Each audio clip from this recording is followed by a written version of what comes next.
Let's do a quick mindset check. If you had to rate your mindset right now on a scale from 1 to 10, 1 being negative or the other side being extremely positive at 10, how would you rate it? Resist the urge to pass this exercise over. Go ahead. What would you rate your positivity level at this very moment? If you had to rate your confidence at this very second, how would you rate it on a scale of 1 to 10, and 10 being the highest confidence level possible? As you know, we've already talked about what you're thinking about or how you think creates how you feel, and how you feel ultimately drives the actions that you take or you don't take. So today we're going to look a little bit closer at why your mindset matters when you're building your confidence. I'm going to give you a few tips on how to tweak how you're thinking when you're stuck in negative thought patterns, and a few ways that you can strengthen your own view of yourself. And as a bonus, I'm going to share my secret belief behind the misguided advice many of us have been given in the self-help industry. Put your listening ears on today, because if you can implement these tools, you will have stronger confidence almost immediately. It really doesn't take long at all to make huge strides in your confidence. So let's get to it. Are you serious about becoming the most confident version of you? If you are, then you must sign up for the 12-week challenge. This is my best, most comprehensive coaching package, with coaching each week for 12 weeks for 1 hour and additional support throughout the week for up to an hour by text and email. By the end of this time, you will get a clear understanding of what your doubts, insecurities, resistance, and triggers are, and how to deal with them, how to kick them to the curb so you can be the most confident version of you. Go sign up. I can't wait to work with you, and keep showing up each Tuesday for all the free content. And don't forget to go sign up for the Insiders Club at my website, hcedwardscoaching.com. Welcome to the Crazy Confidence Coach podcast. I'm on a quest to help you find the most confident version of you. I help women become the most authentic version of themselves by helping them find clarity around who they are and who they want to be. My goal is to help women sift through all that noise that they have in their head about who they should be or who they shouldn't be, and create a plan to be exactly who they want to be. You don't have to continue to live with anxiety, high stress, and overwhelm.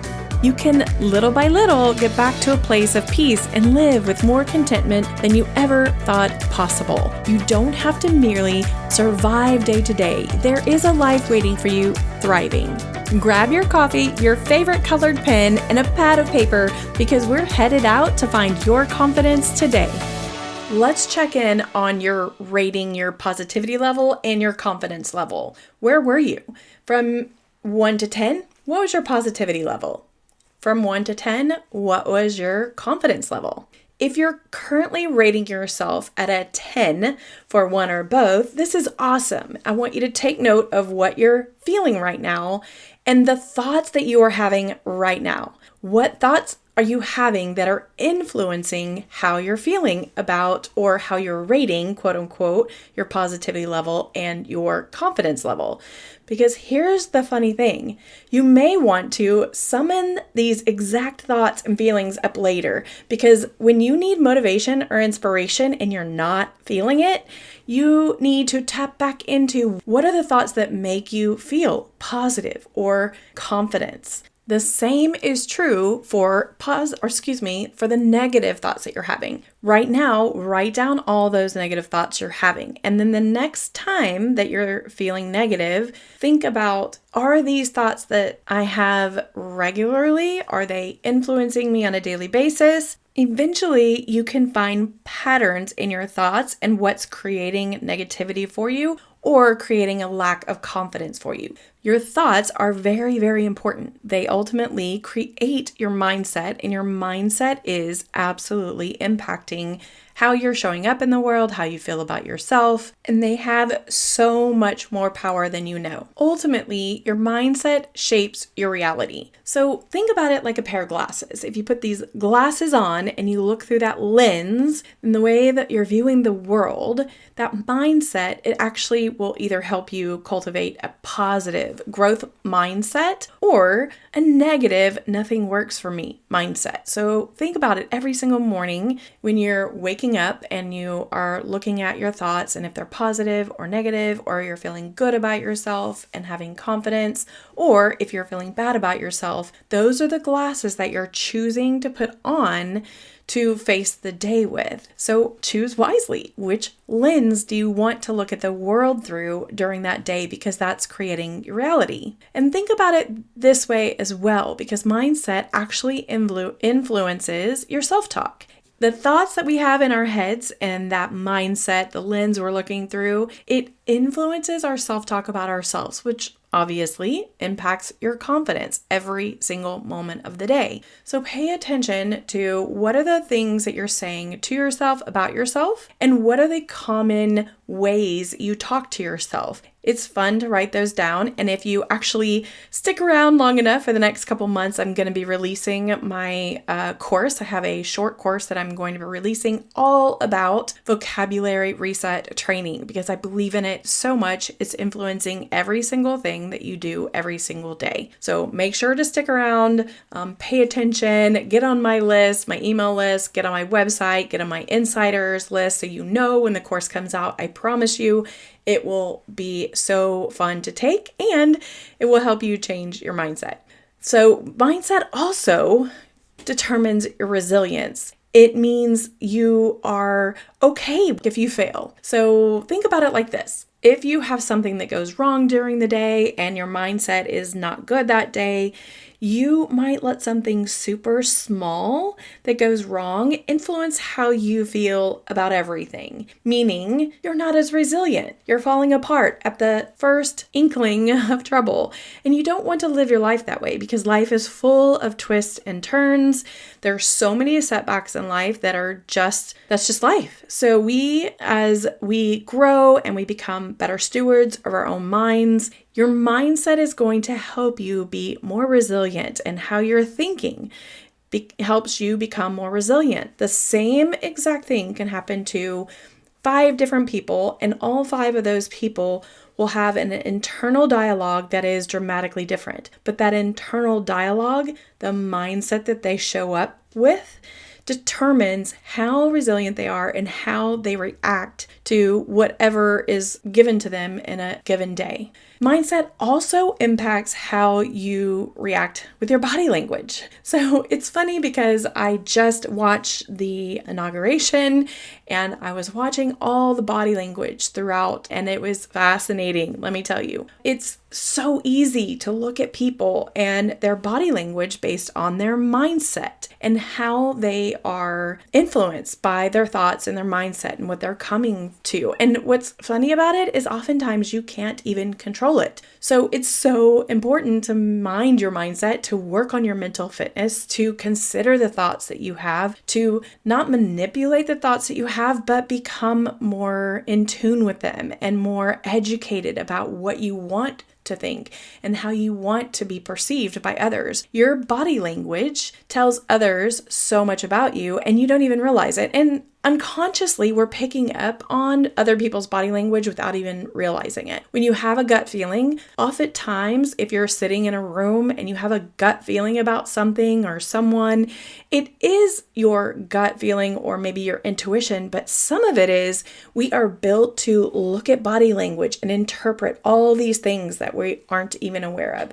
Consider how you are naturally thinking. What kind of mindset are you approaching your life with? And then consider paying attention to your body. What kind of posture do you have? If you are really in a low self-esteem or low confidence cycle, your posture is droopy and lazy looking. And so when you become more confident, your posture improves. You get more open and you make better eye contact. Confident body language, it only makes you more self-assured, but it also signals other people that you're competent and you're in control. So think about what you're thinking about and how you're reacting unconsciously and consciously with your body. The last thing that we'll talk about is how mindset drives your action. And I've already said this earlier in the episode, but when you are thinking something and it influences how you feel, and how you feel drives what action you take. If you don't feel confident, you aren't going to create the list of things you have to do in the same way that you would if you are feeling not confident. So it can be something as simple as your mindset may propel you to take risk or speak up or pursue your goals with determination. It's that force that moves you from dreaming about something to doing something. So cultivate a mindset that is of capability and having worthiness. You are worth so much more than you give yourself credit for. God didn't make mistakes. God made you who you are. It is okay. Even when you feel imperfect, that's okay, because He's got your back and you'll be fine. You're so much more likely to take bold action and find your success and boost your confidence if you really think about having a mindset that is more on a positive note and more on a confident level. Make sure that you're looking at your actions, and if you're seeing that you're not taking action, then back it up and look at what are the thoughts that you consistently are feeding that are not supporting what you want. If you are stuck and you're not getting anywhere, it's because there are thoughts in your mind, and I've alluded to this many times, what I call is the dirt, your doubts, your insecurities, your resistance, and your triggers. Those are the thoughts that are keeping you stuck and won't allow you to move forward. Keep in mind your mindset as a whole is driving your action. If you want better action, work on your mindset and all the rest will follow. Look, mindset is not fixed. It changes. It ebbs and it flows. It's a muscle. That's why sometimes I refer to it as mental fitness, because it is really that important to work that muscle, your brain, and how you're thinking about yourself. So on to the little secret that I believe about the self-help industry, and that is oftentimes we're told, oh, just put a Post-it of notes on your mirror or look at something all the time and say, I'm the greatest coach in the world, and you will eventually become the greatest coach in the world. And I don't believe that's true. I believe that if you put something on a Post-it and you post it up on your mirror and you don't believe it, your brain does not believe it, you're actually doing more harm than good. You must believe whatever affirmation you're repeating for it to actually become ingrained in you and for you to ultimately take action. There's more to it than just writing something on a piece of paper and it just coming true. The trick is, if you have something that you want to do, let's say you want to be the greatest coach in the world and you know that you're not the greatest coach in the world right now, that's okay, not a big deal. You can start with something that you can believe now. I'm going to do the best I can do as a coach right now for each and every client every day that I am serving them. That is what we just call a thought, a ladder thought, or a thought that gets you to the greatest coach in the world. One day you may be the greatest coach in the world, and if that is your ultimate goal, you can get there. But just writing on a Post-it and putting it on a mirror will not get you there. There's more work that must be done. You have to take little steps along the way that you can believe and live into those affirmations as you will. So that is my little dirty little trick about what I believe in the self-help world. I think there are steps that we make really broad statements and they seem super easy, and so people go out and they try to implement them and they get frustrated because they can't believe what they wrote down on their Post-it note. So if I could tell you anything, it's if you're going to write anything on an affirmation affirmation on a board, write something you can believe. I am a wonderful coach. I do the best I can for my clients, or something like that. That is going to be a better mental jump for you to make, and it's actually going to help you get there. I hope you have learned something fun today. I hope you are constantly working on your confidence and your thoughts, because your thoughts are driving your feelings and your feelings are driving your actions, and you can do it today. If you want to do something today, you can do it. It does not need a long runway for you to become a confident individual. Confidence is not a one-day thing. It is a constant journey. I am here to support you on that journey. I am here to give you guidance and coaching and to help you all along the way. So please just go to the website, sign up for a discovery call, or better yet, sign up for coaching. I have the most amazing package right now. I have 12 weeks of supported coaching, 1 hour a week, then an additional hour of support by email or text for up to an hour each week. That's almost 2 hours every single week, or it is 2 hours every single week of support for 12 weeks. I call this my 12-week challenge. If you are ready to really get your confidence going and really get to places that are bold and audacious and places that you've wanted to be for a really long time, this is the time to do it. I hope you come back here next week, share with your friends and family, and I'll talk to you soon.